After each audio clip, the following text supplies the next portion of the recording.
Alright guys, Dokkan have dropped the official details for the Fizz Final Form Caller Super EZA. I knew there would be some Terrifying Conquerors, Wicked Bloodline, or Movie Boss category character EZAs coming very soon.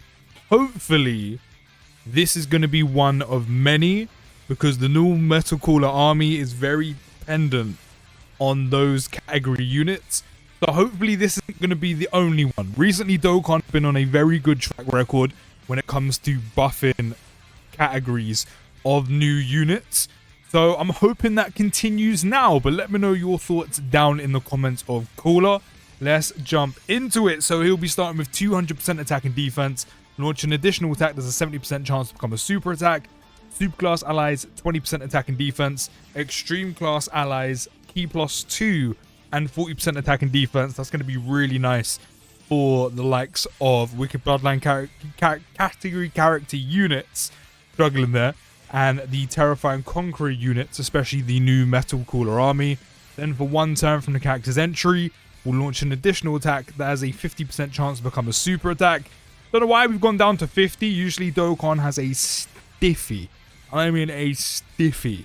There's 70% chance, but they've given Caller a 50. And then when attacking with 12 or more key, 100% attack. When receiving an attack with 12 or more key, 100% defense. And then when all allies attacking in the same turn are Movie Boss, Terrifying Conquerors, category characters, 150 attack and defense, 15% damage reduction, and a 50% chance of launching an additional super attack. Again, we're sticking with 50. Usually Dokkan loves, and I mean loves, giving units a 70% chance, but Caller's being done a little bit dirty. I mean, I know we've got a 70% chance in base, and then another 50 one turn here, and then a 50 here, but still. Then for every attack performed, 30% attack and defense up to 150, and then 50% defense and a chance to crit by 20% within the turn. This is nice because this is just attacks performed. This isn't specifically super attacks. So if this 50% doesn't proc and this 50% doesn't proc, it still counts. You'll still get that 150 attack and defense literally on like turn 1. So that build up is going to take no time at all, which is great.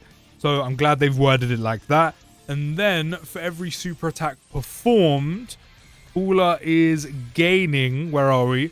10% damage reduction up to 50%, which he does keep. So that means all in all, as long as you have the right amount of Movie Boss or Terrifying Conquerors category units, you have a total of 65% damage reduction, which I mean post super with support is pretty decent. I mean, if all those super attacks do proc, and I'm not even including skill orbs or hidden potential system, but if all of those super attacks do proc, and then you've got all the build up done, all the damage reduction, and he's chilling in slot 2 or slot 3, I wonder how he's going to be tanking some of the harder super attacks in the game. I mean, maybe not for like nothing, but he probably will end up tanking them quite well. Normals he'll be fine with. The only thing I don't like is because there's a 70% chance in his base passive, which is fine. I mean, there's still a chance he doesn't do it. But then you have the other 50% chance. I'm not even including the turn 1, which he only has once. I'm including the other 50% chance, this one here. I'm thinking, well, if you don't get the super attack, then what then? I mean, normals, again, he should probably be okay with, but that's that kind of jarring RNG where it's kind of like, well, if you just supered there, maybe we actually survive the super attack. And, you know, that could be the difference from taking, I don't know, it's still quite a bit of damage, but still survives like 200 to 300k to then like 600 plus where you may potentially die. But we'll have to see when we actually get our hands on him. Then when attacking as the second attacker on a turn, you get another 20% chance to crit on top of this. So you're already looking at minimum 40. And then a 50% chance of launching an additional super attack. So yeah, you pretty much want him in slot 2 or slot 3. And then Movie Boss category characters are getting 10% extra attack for 2 turns. And then when attacking as the third attacker in a turn, chance to crit by 40% flat. And then a guaranteed additional super. And then Movie Boss category allies, 10% attack for 3 turns. So it does actually look like Dokkan kind of wants you to prioritize him in slot 3. Which I mean, with his support, kind of makes sense. But then also you get the guaranteed additional super, which means you're guaranteed to hit 2 super attacks minimum in the turn and not relying on a 50% chance twice rather than just once. So I do like the option that he can go in slot 2, but you probably want him in slot 3. But I think overall, he looks solid. He does. He looks very solid.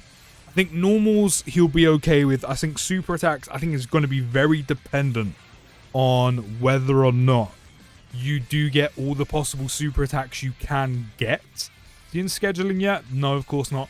But what does he actually get on super attack is what I want to know, because I don't actually remember. He actually doesn't get anything. Okay.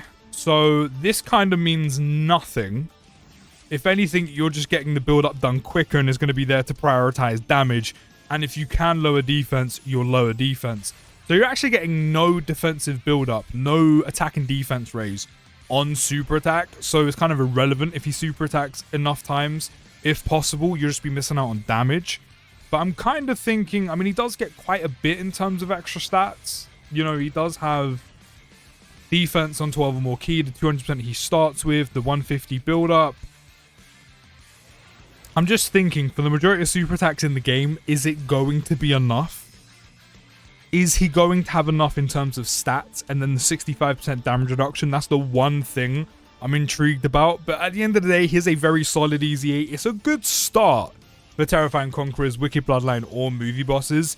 We just need some more to really flesh out the team, especially with Metal Cooler relying on those units. A couple more and we're golden, Dokkan. But let me know your thoughts down in the comments. I'll see you in the next video, guys. Take care, have a great day, and peace.